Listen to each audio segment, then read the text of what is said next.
Yoann, du coup, merci d'être avec nous. C'est un Ouais, avec plaisir. plaisir de t'avoir là pour le grand public, puisque d'habitude, c'est plus pour nos formations, mais là, on partage au plus grand nombre. Je te laisse peut-être te présenter avant qu'on Ouais, carrément. Ouais, déjà, bonjour à tous et trop cool que vous soyez là. Moi, rapidement, donc, comme disait Zoé, je suis directeur marketing chez Comet, entreprise que j'ai rejoint lors de son lancement. Donc, la boîte avait 4 mois, donc on était encore toute petite équipe. Et donc, j'ai suivi l'ascension de la Comet donc, au fil de ces 3 années et demie, presque là maintenant. Avant ça, sinon, j'ai travaillé pendant 3 ans en marketing chez WeThings, donc les objets connectés, santé, bien-être essentiellement. Et voilà, et encore, voilà, donc ça fait 6 ans, en gros, 6-7 ans que je travaille dans le marketing et que je m'intéresse aussi à toutes ces questions d'organisation des entreprises, de méthodes, des process, etc. Ce dont on va parler aujourd'hui, donc sur cette partie plutôt meeting. Et voilà, et surtout des nouvelles méthodes de travail, parce que pour rapidement commettre, pour ceux qui connaissent pas, alors aujourd'hui c'est une plateforme qui met en relation des freelances, donc dans la tech, data avec grands groupes essentiellement, mais qui a une vision quand même un peu plus lointaine, qui est de changer un peu nos façons de travailler. Donc des façons beaucoup plus flexibles, beaucoup plus épanouissantes, et donc toutes ces nouvelles organisations rentrent du coup dans ce spectre beaucoup plus large. Donc voilà, rapidement ma présentation. Pour ceux qui ne connaissent pas Yoann, je vous invite à le suivre sur LinkedIn parce que il partage beaucoup de contenu, beaucoup de savoir et on s'enrichit de jour en jour. Donc, n'hésitez pas à le suivre Ouais, pour la petite part. avec plaisir. Du coup, Johan, si je me souviens bien, chez Comet, ça fait quand même quelques temps qu'il y a déjà des employés qui sont avant la crise, qui étaient déjà en full remote. Ouais. Ça n'a pas forcément été un chamboulement pour Comet et pour Mhm. vous. J'imagine qu'il y a quand même eu quelques adaptations.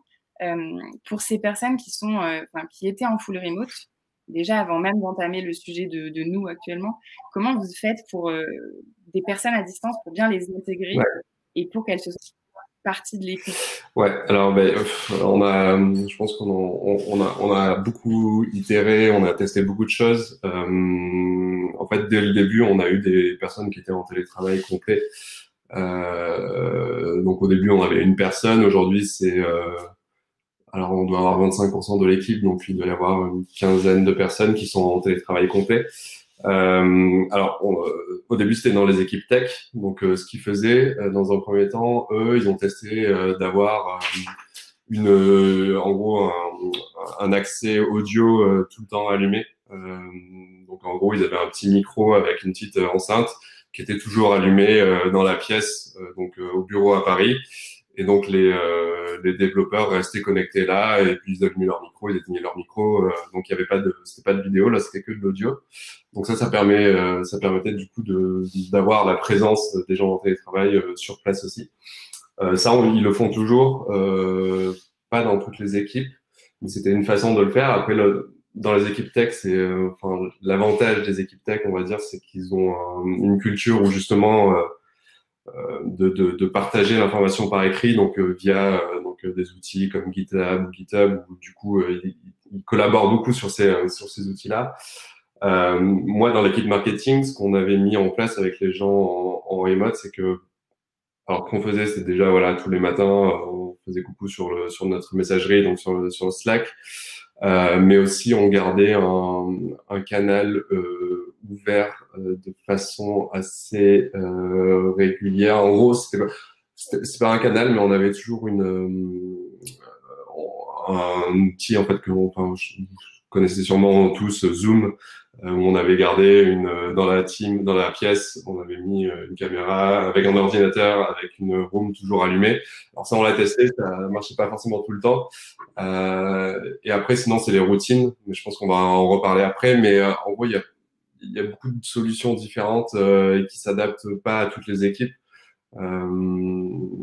Par exemple, je sais pas si on prend Alan, je pense que c'est la culture de l'écrit qui fait que voilà, tout le monde a accès facilement à l'information. C'est pas forcément universellement accessible à toutes les entreprises, mais c'est une façon aussi quoi. Ouais, ouais, tout à fait. Je pense que c'est de tester. Il faut tester ce qui marche ou ce qui marche pas dans chacune des équipes. Ouais. Juste petite question, du coup, toi, avant la période, on va dire, de crise, tu passais combien de temps en réunion par semaine? C'est dur. Ouais, en gros, je l'avais calculé, mais c'était pas, alors c'était 6-7 heures, je pense. En gros, c'était l'équivalent d'une journée, en gros, plus ou moins. Donc, ouais, une journée de travail, donc, ouais, 8 heures, quoi, dans ces deux-là. Et là, en temps Et de là, remote, alors nous, enfin, on a eu la chance, enfin, on a eu la chance. On a une grande partie de l'équipe qui est en chômage partiel, donc forcément, l'activité a pas mal diminué. Enfin, nous, surtout, Comet, on est assez touché sur l'activité très, enfin, business commercial. Donc, forcément, beaucoup moins de meetings. Alors, on a gardé les meetings, là, par exemple, on fait régulièrement alors nous on appelle ça les donuts. C'est des random meetings, en gros des meetings un peu au hasard avec n'importe quel membre de l'équipe. Donc ça on l'a conservé. Donc on en fait 3 par semaine. Donc en gros je passe à peu près là 1 heure et demie, 2 heures à parler avec les gens, plus voilà comment ça va, etc. Et après sur les meetings classiques business, aujourd'hui ça doit être plutôt 2 heures, 2 heures par semaine quoi. Et à côté de ça, en fait, on a mis en place aussi avec Comet pas mal de ce qu'on appelle les office hours. Donc, en gros, on a ouvert, vu qu'on avait une activité un peu plus faible, on a décidé d'ouvrir un peu au grand public l'accès à moi, Charles, qui est donc le président de Comet, Virgile, pour donner aussi des conseils aux gens. Donc ça nous rajoute aussi un peu, mais en tout cas, le nombre de meetings a vraiment chuté. Ok. Là, tu parlais d'office hour, du coup, donc ouvert avec vraiment le grand public. Il me semble que vous faisiez des Ask Me Anything avec Ouais, Charles, du coup, ou peut-être même avec personne. C'était 1 heure par ouais. semaine, où en fait, tu avais tous les employés qui étaient regroupés et en fait, c'était tous les employés qui pouvaient poser n'importe quelle question Ouais. aussi à la boîte. Est-ce que vous le faites encore, Ouais. du coup, ou est-ce que c'est Non, non, ça, développé? on le fait toujours, même encore plus. En fait, Charles en fait encore plus parce que du coup, on est dans une période où, en fait, il faut pas couper la communication. Au contraire, il faut parfois surcommuniquer pour rassurer un peu tout le monde. Et surtout, on a un environnement économique, sanitaire, etc., qui évolue assez rapidement. Donc, en fait, Charles, il les fait plus avec toute la boîte, il les fait seulement avec des groupes de 4-5 personnes pour justement favoriser un peu la communication, parce que quand on est 50, enfin, les gens ont toujours se sentent moins libres de parler librement. On va dire ça. Enfin, c'est pas encore ce que je dis, mais et du coup, en fait, il fait ça, il en fait plusieurs par semaine avec 4-5 personnes pour tenir à jour, et c'est sur la base du volontariat. Donc en gros les invitations sont envoyées, les personnes acceptent ou pas selon s'ils ont des choses à dire ou à clarifier. Donc ça on le continue, et sinon après chaque fois qu'on fait des meetings toute l'entreprise, donc ça en gros avant le confinement on en faisait 2 par semaine, donc un le lundi qui était pour démarrer la semaine, petit récap des chiffres business, plutôt très orienté business, avec une partie Charles nous mettait à jour un peu de voilà qu'est-ce qui se passe, tu vois, si on a relevé de fonds par exemple, il va updater tout le monde. Et donc là il y avait un Ask Me Anything à la fin, donc chacun pouvait poser des questions évidemment, et le vendredi pareil. Tout le monde peut poser aussi des questions. Donc on garde toujours des canaux relativement ouverts pour que tout le monde puisse parler. Trop bien. C'est bien ça. Juste pour, j'avais oublié de préciser, peut-être tu as parlé de Donuts, c'est une intégration du coup sur Ouais. Slack, mais après pour les grands groupes, ça peut aussi se faire avec un Ouais, Excel, un ouais, Random. au début, c'est ce qu'on faisait. C'était un Excel, une fonction random. On avait tous les noms, prénoms, et voilà, ça fonctionnait très bien. De toute façon, Ça, il c'est y a trop bien. énormément de produits, de logiciels qui peuvent être faits avec juste Excel. C'est incroyable. Ouais. Nous aussi, on avait utilisé Donuts, c'est plutôt pas mal. Je vois Arthur qui met moyenne dans les grands groupes Ouais, 21 ouais, heures. C'est pour ça que désolée, j'ai eu un moment de waouh, ça me paraît ouais. énorme. Je crois, Yoann, que tu avais fait un peu toi, en fait, tu avais organisé tes journées, tu avais en fait analysé chaque période, enfin, qu'est-ce qui te prenait du temps dans une journée ouais, et tu avais essayé d'optimiser ta journée. ouais. Est-ce que tu veux en parler un petit peu, voir comment, enfin, quelle méthode utiliser pour vraiment se rendre compte en fait de pas laisser passer les journées, mais plus être maître de Ouais. son temps? Ouais, ouais, bah ouais, ouais, ouais, j'avais fait enfin, au début, c'était vraiment par curiosité parce que c'était à l'époque où en fait j'avais une équipe qui avait vraiment grossi, que après on a resplitté, donc j'avais 13 personnes en direct. Enfin, on était 13, donc j'avais 12 personnes en direct avec moi, du coup à manager en direct, enfin en N+1 quoi, enfin N-1 du coup. Et du coup, je passais énormément de temps, comme on peut l'imaginer, en meeting, etc. Donc, par curiosité, j'ai essayé d'analyser mes semaines où je notais encore une fois, sur une feuille Excel, enfin Google Sheet, tout ce que je faisais et pour me rendre compte, en gros, comment je passais mes journées au début, enfin, sans trop essayer de les contrôler. Donc, je regardais un peu qu'est-ce que je subissais. Et après, une fois que j'avais fait un peu cette analyse, j'avais vu du coup, que je passais X heures en meeting, je passais X heures sur des trucs un peu plus opérationnels, etc. Et donc à la fin, ça m'a permis de dire, ok, bon, je passe à peu près en moyenne tant d'heures là, tant d'heures là, tant d'heures là. Je vais essayer de rationaliser un peu tout ça et d'optimiser pour justement mieux contrôler mes journées. Et c'était assez efficace et assez amusant d'ailleurs de voir un peu tout le temps qu'on perd. Enfin, je notais même quand je réponds à un texto, par exemple, tu vois. Vraiment chaque petit truc. Et je me suis rendu compte que, ouais, ok, il y a plein de trucs que je pouvais optimiser, y compris les meetings. Et c'est pour ça que les meetings, après, je me suis dit, ok, soyons un peu plus, essayons d'être un peu plus radical, de tout regrouper à des moments de la journée où on est un peu moins productif peut-être, enfin où on a moins besoin de cerveau qui doit être focalisé sur des tâches plus intellectuellement demandantes, quoi. Et donc c'est pour ça que après je me suis dit oh, bon ok je vais mettre tous mes meetings en fin de journée autant que possible parce que enfin c'est rarement enfin quand on travaille en grand groupe je pense qu'on par exemple on est beaucoup moins flexible et on dépend de beaucoup d'autres personnes donc encore une fois c'est pas forcément applicable mais ce côté essayer d'optimiser en tout cas il peut être fait même si on a moins de flexibilité je pense. Ouais. Toi, ça a été adapté, enfin, toute ton équipe a suivi ce système-là. Vous avez fait en sorte que, par exemple, tout le monde fasse ses calls le jeudi ou alors c'était le seul un peu à avoir mis ça en place dans ton équipe? Euh, Alors, en fait, nous, ce qu'on faisait, ce qu'on fait quand il y avait un nouvel arrivant chez Comet, à chaque fois, j'essayais enfin, j'étais un peu monsieur productivité et tout ça, et donc, du coup, je faisais un petit cours de qu'est-ce que je fais et comment ça se passe, un peu ce que je fais chez Lyon le samedi matin, là. Et donc, je conseillais aux gens de le faire. Après, certains avaient des méthodes différentes et ils ont adapté un peu tout ça, mais en tout cas, je montrais comment faire et après, chacun le faisait. Mais tu vois, par exemple, chez les commerciaux, c'est pas forcément applicable parce que du coup, les rendez-vous, ouais, enfin, tu peux essayer de les placer au même endroit, mais quand t'es en start-up et que t'as réussi à avoir un rendez-vous à la Société Générale, bah, ok, tu vas pas dire non, excusez-moi, je fais que à 17h. Donc ouais, encore une fois, c'est toujours une question enfin, d'équilibre et de quel est le contexte et de voir comment optimiser par rapport à ce contexte, quoi. Ouais, très bien. Maintenant, si on parle vraiment, voilà, Mhm. réunion, est-ce que pour toi, parce que tu disais, tu passais quand même pas mal de temps en réunion. Nous, par exemple, là, en durant cette période, on avait au début, parce que ça a forcément changé, ça a évolué au fil Ouais. du temps. Au début, donc pour information, on est une équipe, de 11 personnes. On faisait, une réunion tous les matins Mhm. et en fin de journée, on mettait un petit récap pour, heu, pour un peu communiquer, pour tenir, au courant les gens de ce qu'on faisait, et puis au fil du temps, on s'est dit: «Bon, ça fait quand même beaucoup». Mhm. Ouais. Du coup, on a limité ça, 2 rendez-vous, par semaine. Mhm. Hem, Est-ce que toi, tu te dis, est-ce qu'il y a des réunions qui sont indispensables? C'est quoi pour toi une réunion Ouais. indispensable? Hem, Quelles sont celles où on peut quand même, un peu Ouais. coder?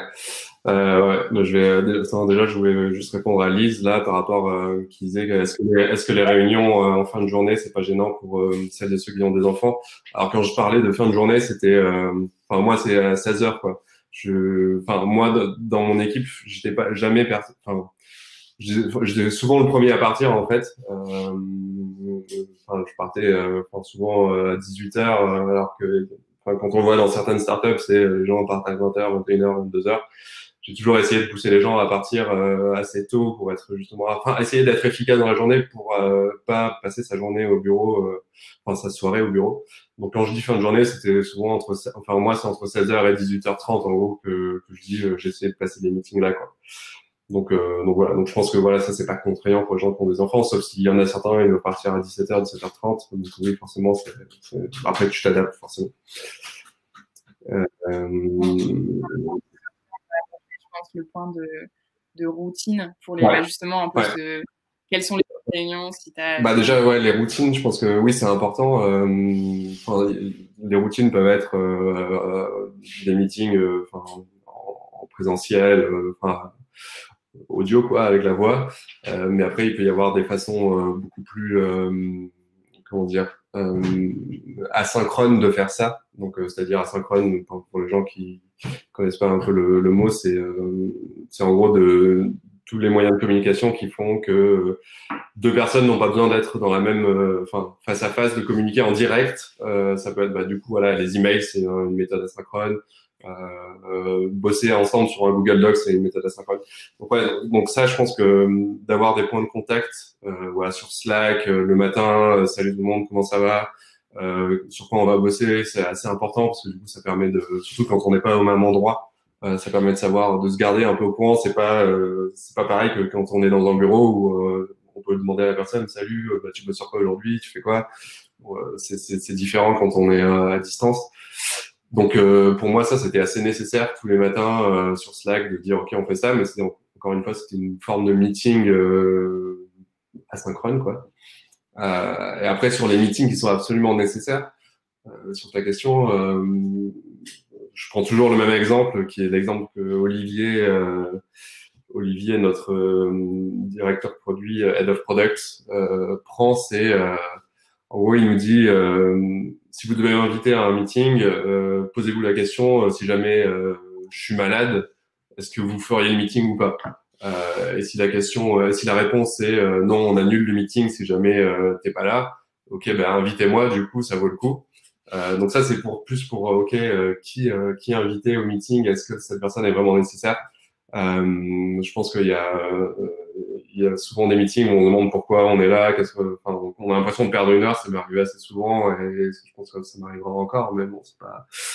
Et après sur les meetings, après ça dépend des personnalités. Je sais que justement Arthur hier il commentait sur mon post LinkedIn, Arthur qui est en train de nous écouter, disait que en fait, par exemple, il y a certaines entreprises qui imposent une façon de communiquer. Et moi, dans ma tête, c'était pas qu'il imposait, je le voyais pas comme ça, je le voyais plutôt qu'il recrutait les gens qui avaient une façon de communiquer assez similaire. Donc il y a des boîtes qui sont très je sais que chez Comet, on est un peu entre les deux, on n'est pas tout à l'écrit ou tout à l'oral sur les meetings. Il y a des entreprises comme Alan, ils sont tout à l'écrit et donc voilà, c'est un extrême et c'est un choix. Il y a des boîtes comme Amazon, c'est un peu les deux aussi, je pense. Et donc je pense que ça dépend de la culture de la boîte. Si tu recrutes des gens qui ont besoin de se parler, qui ont besoin, c'est l'oral, leur façon de communiquer, je pense que oui, tu auras forcément plus de meetings et c'est nécessaire. Après, tu peux avoir décidé d'avoir une culture beaucoup plus, comment dire, balancée, équilibrée, où tu peux dire, ok, ça ne mérite pas que ce soit un meeting, etc. Donc c'est difficile à dire qu'est-ce qui doit être un meeting, qu'est-ce qui doit pas être un meeting. Ouais. Moi, je pense que quand il y a besoin d'être s'il y a un besoin de rapidité, genre de prendre une décision très vite, voilà, je sais pas moi, il y a une crise, voilà, coronavirus, il faut absolument qu'on prenne une décision, est-ce qu'on ferme les bureaux, est-ce qu'on les ouvre, faire ça par écrit, ça peut prendre beaucoup trop de temps, je pense, donc il y a ce côté urgence, il y a un côté aussi là, j'ai du mal à dire, définir qu'est-ce qui doit être un meeting absolument, mais il y a ce côté urgence, je pense. Il y a un côté aussi, si la décision ne nécessite pas comment dire, ne nécessite pas que les gens absorbent de l'information en amont. On va reparler des pré-reads là tout à l'heure, mais je pense que voilà, si c'est juste, je vous dis ça, je vous tiens au courant de comment ça marche, et ça peut marcher, ouais. Par contre, si ça demande beaucoup plus de réflexion, il faut que les gens lisent des choses, etc. Je pense que là, ça ne nécessite pas forcément un meeting, ça peut être voilà. Nous, on utilisait GitLab par exemple dans la team marketing, et ça fonctionnait bien, c'est-à-dire qu'on écrivait, les gens lisaient le contexte, lisaient potentiellement d'autres ressources qu'on disait, on mettait une proposition, et ensuite les gens pouvaient lire tranquillement à tête reposée, lire tout le reste, répondre par écrit, ok, bon ça je suis d'accord avec ça, j'ai lu ça, etc., etc. Donc ouais, c'est pas évident comme question, mais ouais. Il n'y a pas qu'il y ait forcément de bonnes réponses non plus. C'était pour avoir plus ton point de Mhm. vue là-dessus. Il y a une question de Arthur. C'est vrai que ça, c'est un point qui est assez important, je pense, pour toutes les personnes qui utilisent Slack. Moi, je m'en rends compte aussi dans le quotidien, parce qu'au final, c'est pas une intrusion, mais c'est vrai que quand tu travailles sur Slack, tu as toujours les pop-up qui s'affichent, Ouais. et enfin, voilà, t'es obligé tu peux couper les notifications, mais souvent, t'es quand même souvent Mhm. attiré par la notification, donc tu Ouais. réponds. Est-ce que c'est du synchrone ou pas? Euh, enfin, c'est un peu, je pense que c'est un peu comme tous les outils, ça dépend de l'utilisation que tu en fais. Nous, on l'utilisait beaucoup enfin, on l'utilise toujours beaucoup pour communication plutôt synchrone, du coup, en temps réel. Euh, Après, tu vois, quand je parlais le petit message du matin, là, qui est un peu l'équivalent de notre stand-up. Là, du coup, c'était plus de la synchrone parce que du coup, le premier qui arrivait au bureau ou qui se connectait de chez lui, il disait salut la team, voilà, je vais bosser sur ça, ça, ça. Et après, chacun répondait un peu quand il voulait dans le fil de discussion. Donc ça, c'était un peu une façon asynchrone, on va dire, d'utiliser Slack. Notre head of product, par exemple, Olivier, il est très lui, il coupe toutes ses notifications et il check Slack une fois par jour, en gros. Ou non, j'exagère, mais peut-être une fois le matin et une fois l'après-midi à intervalles réguliers. Donc lui, il l'utilise de façon un peu asynchrone. Donc ça dépend vraiment de la. Et je sais qu'il y a des teams, ils s'en servent plutôt mal et c'est des notifications partout, dans tous les sens, etc. Et du coup, ça devient plus bruyant pour notre cerveau que autre chose, quoi. Donc ça dépend vraiment de l'utilisation qu'on fait. Ouais. Nous, je sais qu'on fait aussi, enfin, on a quand même pas mal de chaînes avec uniquement les personnes Ouais, concernées. Tel ou tel sujet, par exemple, nous, sur la team un peu responsable de formation, on a une channel où on n'est que voilà, 4 ou ouais, 5. Et c'est communication asynchrone où on met des messages et qui veut répondre tout de suite, il répond tout de suite. Et puis sinon, c'est vraiment pour laisser une trace écrite. Donc ça peut être utilisé dans les deux sens, je pense. ouais. Les gens Oui, effectivement, c'est vrai que les notifications, ça peut être un danger. Là, par exemple, je les ai coupées pour être sûre que vous n'entendiez pas Ouais, mes ouais, notifications. pareil. Est-ce que tu veux qu'on aborde un peu parce que c'est vrai que les réunions, du coup, il n'y a pas des hygiènes de réunion, mais il y a quand même peut-être des bonnes Mhm. pratiques. Je sais pas, on parle du Pomodoro. Est-ce que selon toi, une réunion, il y a un temps un peu au-delà enfin, par exemple, ça dépend encore une fois du sujet, du contexte, etc. Mais si toi, tu organises une réunion avec tes Mhm. équipes, de manière générale, est-ce que tu te dis, OK, ça dépasse pas 45 Ouais. minutes. OK, ça dépasse pas 20 minutes et en 20 minutes, on doit avoir un objectif clair. Est-ce qu'il y a quelqu'un qui prend un papier, un crayon et qui note les objectifs? Est-ce qu'il y a des pré-reads? Est-ce que tu veux un peu discuter Ouais. de cette de Ouais, réunion? ouais. Euh, ouais, c'est toujours compliqué. Ça dépend vraiment, je pense, ça dépend aussi beaucoup de la personnalité des gens qui sont dans les réunions. Je sais par exemple que on en blague souvent, mais Charles, donc le président, enfin cofondateur de Comet et président, a tendance à beaucoup parler. Donc on sait très bien que lui, à un meeting, il dit ouais, j'en ai pour 10 minutes. On sait qu'il y en a bien pour 45 minutes, et on le sait tous. Donc enfin, je pense que ça dépend. Après, il arrive, par exemple, quand on fait des meetings entre exécutifs, etc., où on a 3 heures et on doit absolument aborder tel et tel sujet, on se met des règles beaucoup plus strictes où on dit en gros, bon, ok, on va parler de une demi-heure de ça. une demi-heure de ça et on essaye de respecter là-dedans avec des timers. Donc souvent c'est juste notre iPhone qui tourne quoi. On avait acheté un petit réveil là où on peut mettre un truc rouge et en fait on s'en est jamais servi. Finalement c'est toujours le plus simple qui revient, c'est l'iPhone ou le smartphone quoi. Après moi personnellement, en tout cas, et dans mes équipes, ce que j'ai essayé de faire, c'était toujours si jamais on doit se faire un meeting, c'est justement faire en sorte qu'il soit le plus efficace. Donc, ça veut dire quoi? Ça veut dire venir tous dans le meeting avec le maximum d'informations qu'on n'aura pas à se rééchanger pendant le meeting. Parce que souvent, c'est ça qui prend du temps, c'est partager les infos avec les autres. Et la partie prise de décision, souvent, c'est 5 minutes, quoi. Donc, en gros, on passe sur 1 heure, on passe 55 minutes à discuter, à échanger des infos, des avis, des opinions. Et souvent, c'est des opinions, et c'est ça c'est pas factuel. Et 5 minutes à prendre une décision. Et souvent, c'est pris hyper rapidement parce qu'on se dit bon, allez, il nous reste 5 minutes, allez, on prend une décision, et c'est pas forcément la meilleure. Donc moi, je préfère les meetings où en gros, on se dit venons tous dans le meeting avec un maximum d'informations. Donc c'est ce qu'on appelle chez nous le pré-read. Amazon, eux, ce qu'ils font, enfin, je sais pas s'ils le font tous, ça m'étonnerait, mais la légende dit que chacun arrive dans le meeting, lit sur un papier l'ordre du jour, le contexte, etc. Et ensuite ils discutent. Mais ils le font du coup en live sur place.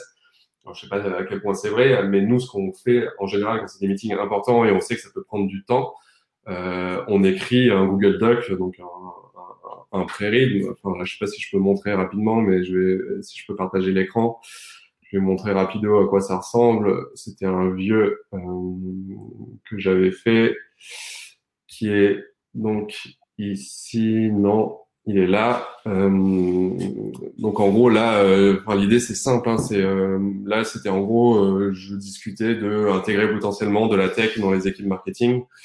Et donc bon nous on écrit en anglais, mais bon c'est un détail. Donc ce que je mettais au début c'est ok s'il y a des ressources à lire, des articles qui m'ont inspiré, etc. Ensuite je présente le contexte. Ensuite je propose potentiellement une solution.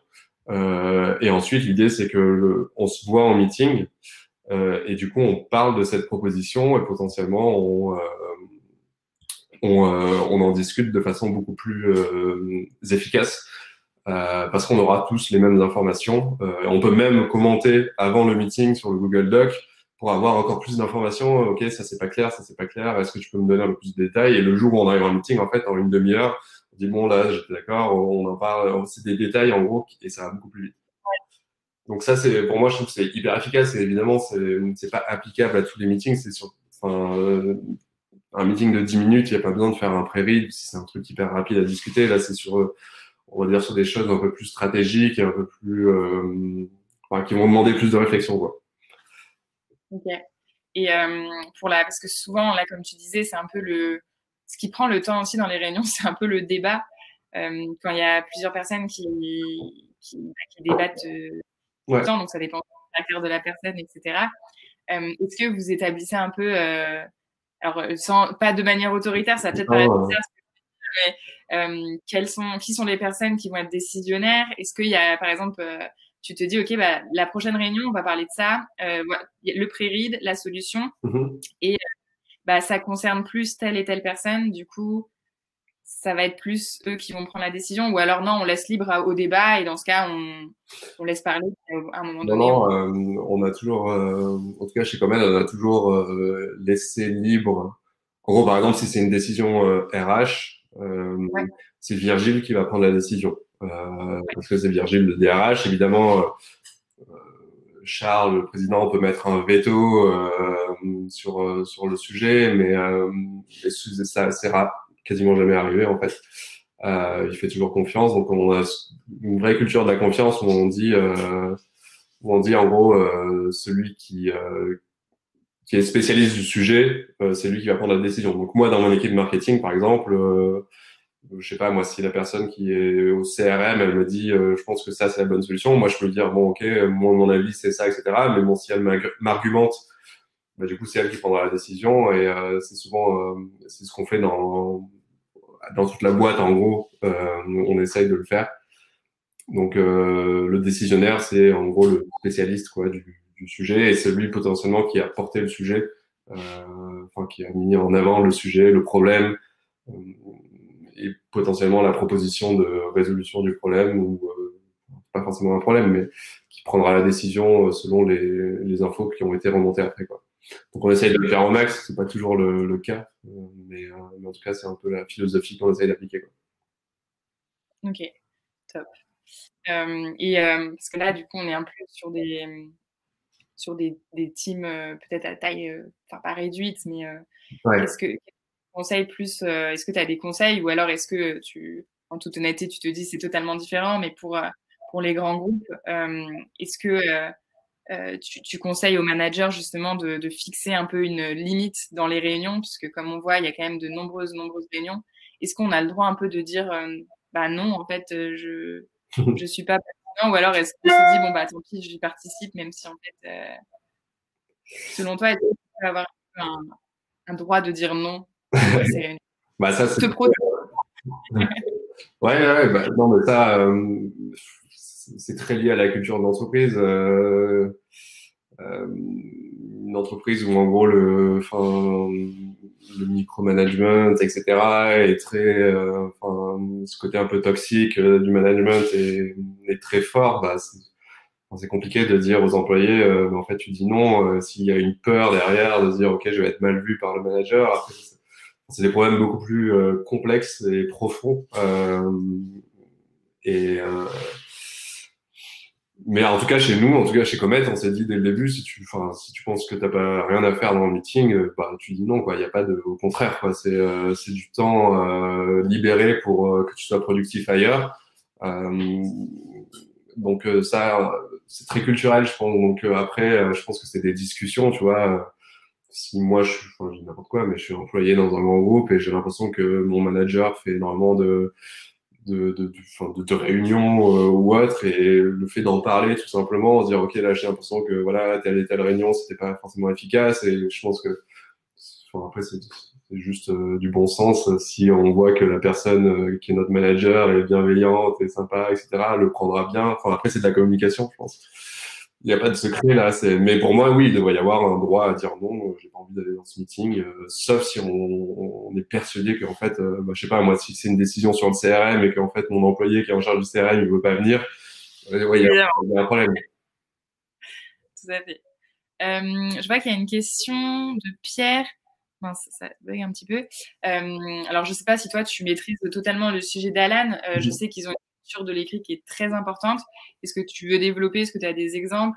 Je Ouais. sais que tu utilises Notion pour... Ouais, non, non, si, ouais, je connais un peu. Alors ouais, donc ouais, ils ont été un peu leur premier article, je crois que c'est celui de que Elena vient de partager sur le fait qu'ils ont tué tous les meetings et du coup ils ont basculé ces meetings sur des meetings virtuels sur un outil qu'on appelle GitLab. Donc c'est un outil en gros qui au début qui est destiné pour les développeurs pour collaborer sur le développement d'un logiciel. Donc qui permet en gros de alors comment expliquer simplement, mais en gros ils ouvrent un ticket, donc on appelle ça un ticket, où en gros la personne va dire bah, un peu comme moi j'ai fait dans mon pré-read là que je vous ai montré tout à l'heure. Elle va présenter le contexte, potentiellement ok voilà le problème, voilà le contexte, voilà la solution que je propose si j'ai une solution potentiellement. Et ensuite, derrière, tout le monde va venir participer, enfin, des gens de l'équipe ou pas forcément de l'équipe non plus, c'est assez ouvert et assez inclusif sur les prises de décision. Et chacun va venir commenter donc sur ce ticket. Donc, il va dire, voilà, moi, ok, je pense que cette proposition, elle est bien, mais là, je vais à autre chose. Donc, en gros, et chacun va commenter. Et à la fin, c'est la personne qui a ouvert le ticket. Je pense que, si je me trompe pas, c'est ça leur système. C'est la personne qui a ouvert le ticket qui est responsable de prendre la décision à la fin après avoir récolté tous les avis. Donc ça peut prendre... l'avantage de ça, je pense que c'est des décisions qui sont plus raisonnées, beaucoup plus fournies, à la fin, mais l'inconvénient, c'est le temps que ça prend. C'est beaucoup plus long. Un autre inconvénient, c'est que on n'a pas le retour humain, on va dire, voilà, parce que le langage, c'est pas forcément que des mots, et ça, il faut en être conscient aussi. C'est du corporel, tout ça. Et donc à la fin, donc c'est la personne qui a ouvert ce ticket. Ou par exemple, si moi j'ouvre un ticket aussi, ce qu'ils disent aussi, c'est si moi j'ai ouvert un ticket, par exemple, je trouve qu'il y a un problème dans le produit, Alan, par exemple, ou Comet, et je pense que c'est pas moi qui est la bonne personne pour prendre la décision. Ils vont dire, ok, bah, Olivier, voilà, chez nous, qui est notre head of product, je pense que c'est Olivier qui doit prendre la décision. Et là, du coup, on donne l'ownership de la prise de décision. Pas à moi, c'est moi qui ai monté le problème, mais c'est Olivier qui doit prendre la décision. Donc, ils ont ce système-là où, en gros, on ouvre un ticket, on discute par rapport à ce problème ou cette solution, etc. Et derrière, on essaye de prendre la décision. Donc ouais, de quoi dire d'autre, c'est essentiellement ça, je pense. Et ce que dit Arthur aussi, c'est que ça demande quand même énormément de rigueur. Il y a aussi, je pense que ça peut être problématique quand il y a des gens qui osent pas trop se mettre en avant, donc forcément, bah, ils vont peut-être moins participer. Donc alors que tu vois, par exemple, si on est en meeting en live, je vais dire, bah, ok, Johan, t'en penses quoi et voilà quoi. Donc, donc Traces de l'écrit qui comptent vachement. Enfin, je sais que chez vous, l'écrit est super important. Vous avez déjà pour l'onboarding des nouveaux arrivants, mais je pense que pour les réunions aussi qui sont, on va dire, très importantes ou stratégiques, ça peut être intéressant justement d'avoir toutes les réflexions de tout le monde à l'écrit, pour savoir ouais. comment la décision a été prise. Ouais, non, ouais, je pense que c'est un vrai avantage justement de voir un peu l'évolution de la prise de décision qui est beaucoup plus compliquée quand c'est en live. Et du coup, enfin, notre cerveau, c'est pas une machine, il a du mal à retenir vraiment toutes les infos. Donc, il y a cet avantage-là. Et puis après, oui, après c'est une façon de documenter aussi la vie de l'entreprise. Hein. En gros, une personne, par exemple, qui arrive chez Comet, bah, va pouvoir aller lire un peu tout ce qui a été fait avant, etc. Donc, il y a ce côté, voilà, on documente beaucoup pour justement favoriser l'onboarding, favoriser la rétention de l'information s'il y a des gens qui s'en vont, etc. Donc ça a cet avantage-là aussi de documenter les meetings, et pas que les meetings, il y a aussi plein d'autres choses qu'on peut documenter. Hein. Mais voilà, quoi. Ok. Je vous laisse répondre, enfin poser vos questions. Moi, j'ai encore quelques questions à te poser, Johan, mais n'hésitez pas, comme le temps file, à poser vos questions directement. Moi, j'avais une question un peu parce qu'on parle de réunion, de e-réunion, mais il y a aussi un point qui est, c'est une réunion d'ailleurs, mais les 101 avec le manager ou du coup ton manager.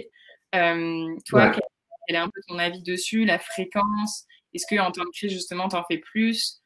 Comment tu les fais? Caméra, pas caméra? Enfin, est-ce que tu as des un peu conseils sur les 101? Ouais, des conseils, ouais. Alors, ouais. Déjà, je pense que, enfin, ce qui est important dans la façon enfin, de faire un meeting, c'est déjà de bien connaître un peu la personne qui est en face de soi. Alors, il y a plusieurs façons, mais enfin, déjà, c'est juste de parler avec cette personne. Enfin, je pense que déjà, c'est one-one, c'est une façon de connaître la personne et du coup de mieux la manager après, parce que on n'est pas tous égaux face aux façons d'être managé, entre guillemets. Enfin, j'aime pas trop ce mot, mais guidé, etc. Mais en gros, voilà, une personne qui a besoin de beaucoup de reconnaissance, par exemple, bah, enfin, c'est bien de le savoir parce que du coup, tu vas beaucoup plus l'utiliser. Après, une personne justement qui se sent un peu mal à l'aise si on fait de la reconnaissance devant toute la boîte, par exemple, bah, on le fera pas forcément ou moins, etc. Donc nous en fait, on utilise nos fameux les user guides, donc qui est un peu le manuel d'utilisation individuel. Donc l'idée c'est que quand un employé arrive chez Comet, il va un peu écrire ce user guide qui est un peu voilà. Moi, j'aime bien être bien guidé, avoir des objectifs très clairs. D'autres, c'est je préfère me fixer mes objectifs. Enfin, ça dépend du niveau de seniorité aussi, bien évidemment. Ça peut être, moi j'aime bien, je préfère communiquer à l'oral, et d'autres, je préfère plutôt communiquer à l'écrit. Je me sens plus à l'aise de parler par email plutôt en face à face. Donc déjà, ce manuel d'utilisation là permet de mieux gérer les one-one, de mieux savoir comment appréhender la façon dont la personne en face réagit. Après, sur la fréquence, moi, quand j'avais pas jusqu'à 5-6 personnes dans mon équipe, je faisais un one-one par semaine, en gros. Parfois, c'était plus, hein, parce que il peut arriver qu'il y ait des employés qui traversent une période un peu plus difficile pour X, Y raison. Et là, du coup, t'en fais beaucoup plus souvent. Enfin, ça m'est arrivé d'en faire des fois 2-3 par semaine sur plusieurs semaines, parce que les personnes demandent beaucoup d'accompagnement. Mais alors, je dirais que le minimum, c'est une fois toutes les 2 semaines. Après, si une équipe grossit, voilà, quand j'avais 10 personnes, j'en faisais un toutes les 2 semaines. Quand il y a moins, un toutes les semaines, c'est bien. C'est assez bien. Et après, sur le déroulé, enfin, c'est assez classique, hein. Enfin, il y a toujours ce côté, c'est toujours bien. Je pense que le manager se dévoile un peu et montre un peu ses faiblesses. Enfin, c'est classique de la communication, enfin, ça fonctionne bien. C'est très humain comme truc. C'est pas une façon de manipuler les gens ou tout ça. C'est très humain. Et du coup, voilà, de parler de soi un peu, qu'est-ce qui se passe dans sa vie, est-ce que ça va pas, moi, quand ça allait pas, je le disais, etc. Du coup, ça permet à d'autres personnes de s'ouvrir un peu plus Ouais. et donc parler un peu plus de ses côtés, sentiments, etc. Parce que, enfin, le travail, c'est pas juste laisser ses sentiments à la maison, tu les amènes avec toi, donc c'est important d'en parler. Et après, le déroulé classique, c'était, voilà, on parle des projets en cours. Nous, on avait une façon où en gros, les gens préparaient le one-one en amont. Donc, préparer le one-one en amont, en gros, sur un fichier Excel. Encore une fois, Excel revient toujours. Mais et du coup, chaque personne mettait, voilà, ok, j'aimerais aborder tel sujet, tel sujet, tel sujet, tel sujet. Voilà une solution que je peux potentiellement proposer. Et à la fin, on essayait de prendre une décision avec une date. En fait, enfin, Arthur disait là pour le user guide si on peut partager les exemples, mais je pense voilà, on partagera les ressources après. Donc, je vous montrerai même le template one-one qu'on utilisait, qui est assez basique mais efficace. Et voilà, et l'idée d'avoir ce spreadsheet, c'était chaque semaine, on pouvait revenir et on n'oubliait pas. En gros, il y a un problème aussi souvent quand on fait des one-one, etc. C'est l'exemple de j'aimerais bien que tu lances cette campagne de pub sur Facebook. Je dis n'importe quoi. Et en fait, on a dit ça, mais on n'a pas dit quand, la date. Donc en fait, souvent les projets, ils traînent parce qu'on n'a pas donné de date. Enfin, c'est hyper important de donner une date. C'est même important pour la personne que tu manages parce que du coup, tu te dis, ok, bon, c'est ça mon truc, elle n'est pas dans le flou. Donc pareil, sur cette spreadsheet, on mettait une due date. Bon, évidemment, si on n'arrivait pas à le faire d'ici là, c'était pas grave, quoi, mais ça donnait juste une date butoir, quoi. Donc ça, c'est Et un OKR. Enfin, c'est un Excel avec des OKR que vous remplissez du coup avant les one-on-one ou avant les réunions, qui est vraiment un objectif clair, une ouais, durée. je peux partager rapidement là pour montrer, mais en gros, bon, c'est très basique. Ça ressemble à ça. En gros, voilà, on met la date, en gros, la date à laquelle on va faire le meeting, on mettait quel était le problème, pourquoi c'est un problème, les recommandations. En gros, ça c'est à la fois le manager et le manager qui peuvent le remplir en amont. À la fin, on écrit quelle a été la décision. Si on a pris une décision pendant le one-one, on la note ici. Et ensuite, la due date, s'il y a des commentaires, quel est le statut, est-ce qu'on l'a fait, est-ce qu'on l'a pas fait, etc. Donc très basique, mais du coup, ça permet de pas perdre. Encore, c'est une autre façon de documenter et de pas se perdre dans tout ça, quoi. Un côté motivant, je trouve aussi pour déjà pour le suivi, puis pour se dire ok, j'ai peut-être pas encore réussi, mais je vais travailler dessus. Enfin, au moins c'est très clair. Ouais. Il y avait une question de Lise. Faites-vous des réunions en marchant comme dans certaines boîtes? C'est plus propice aux réflexions. Nous, je sais que par exemple chez Lyon, donc avec Anaï, ma manager, quand on fait des one-on-one, en fait, on les fait jamais dans nos bureaux. Mhm. Alors nous, je sais pas si toi c'est pareil, mais du coup la différence c'est qu'on fait vraiment un one-on-one opérationnel où ça va être vraiment tes sujets du jour. Est-ce que je peux Ouais. t'accompagner sur un sujet? Est-ce que tu as des difficultés? Vraiment très opérationnel sur ma fonction. Et on Mhm. va autre one-on-one où c'est plutôt, voilà, comment tu te sens dans l'équipe, est-ce que ça se passe bien, est-ce que tout est clair sur ton évolution, ta vie perso, est-ce que ça se passe bien, est-ce que tu es dans de bonnes conditions. Et on Ouais. vraiment divise les deux. Et du coup, donc le one-on-one un peu perso, on va, je ne citerai pas pour faire de la marque, pour faire de la pub, mais on va dans un café pas loin et on se cale autour d'un Ouais. petit jus. Est-ce que vous, c'est pareil ou alors est-ce que vous le faites en marchant carrément? On n'a pas de règles en fait. On n'a pas vraiment de règles sur ça. Quand on fait nos one-one plutôt classiques, enfin nous, si tu veux, on fait one-one une fois par semaine, où en gros on parle à la fois du perso, pro, opérationnel, etc. Au même moment. Après, ça nous arrive régulièrement aussi de faire des one-one, un peu comme toi avec Anaë, sur du perso. Et là, du coup, souvent nous, c'est les donuts en fait qui remplacent ce côté-là.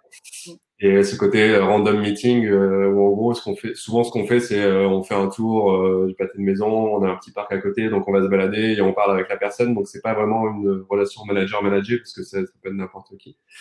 Ouais. Et après, sur des sujets, souvent, il y a des sujets un peu plus complexes parce que du coup, ils sont plus perso. Là, ça m'est arrivé souvent bah voilà, on va faire un tour et on en parle parce que, comme disait Lise, ça, c'est plus propice aux échanges. Il y a pas ce contact visuel où on sent potentiellement le jugement de l'autre, etc. Donc, on est côte à côte, on marche, on se regarde pas et du coup, on se livre plus. Donc ça nous arrive souvent quand c'est des sujets un peu plus complexes, quoi. Euh, mais sinon, ouais, il n'y a pas vraiment de règles on adapte. Oui. Ok. J'ai une question de Sophia. Alors, je suis désolée parce que du coup, je ne l'ai pas posée au fil du truc. Donc, du coup, je ne sais plus exactement de l'adhésion à ce genre d'outil a-t-elle été facile. Donc, je ne sais pas si on parlait Ouais, des... c'est sur le GitLab, je pense, de chez Alan ou alors ouais, je pense que là, alors là, c'est l'adoption d'un outil, je pense. Alors, ouais, un exemple parfait, je pense, c'est longtemps dans l'équipe marketing, à l'époque, on utilisait un outil qui s'appelait Confluence, qui est un outil qui permet de documenter. En gros, c'est une sorte de wiki interne pour l'entreprise, donc de documenter plein de choses.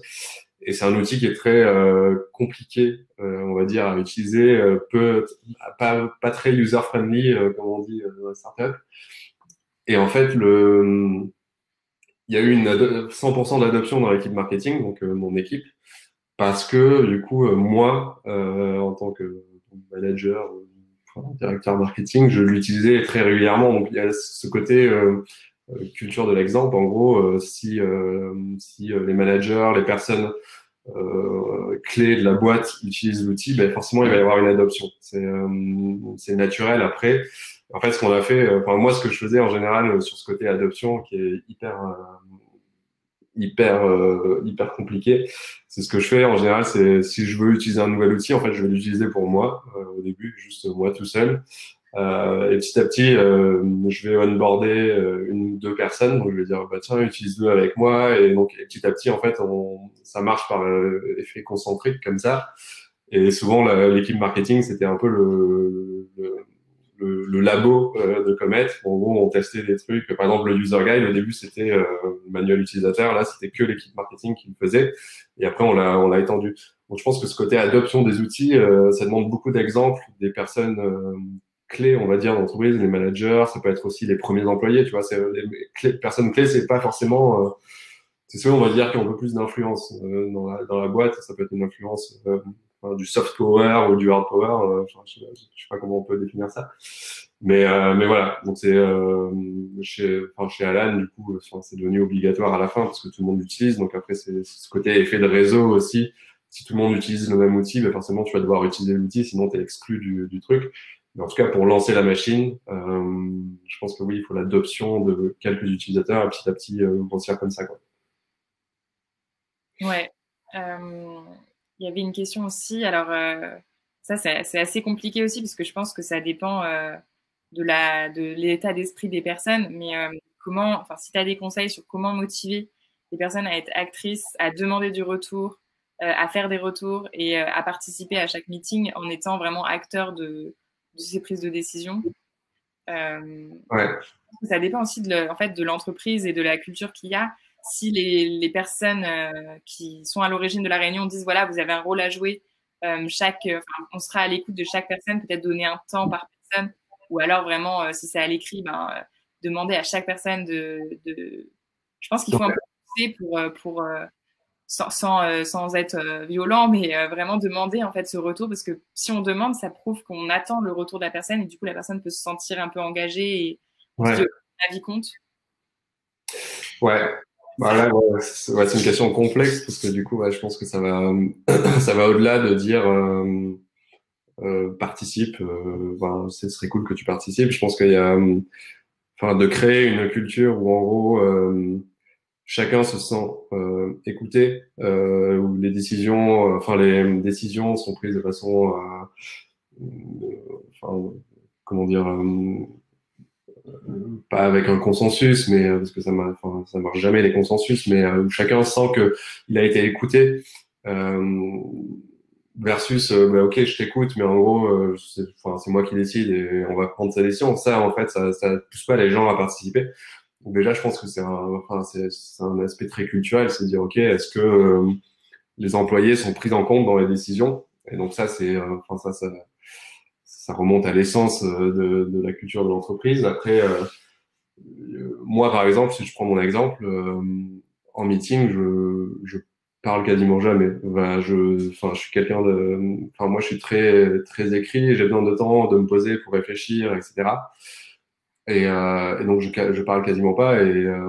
Et c'est pas parce qu'on va me dire, bah, Johan, donne-moi ton avis. En fait, je vais pas y arriver à donner mon avis parce que j'ai pas bien réfléchi et j'ai besoin d'être devant une feuille de papier pour pouvoir poser mes pensées. Donc, c'est aussi très lié à la personne, comment elle veut communiquer et comment elle communique.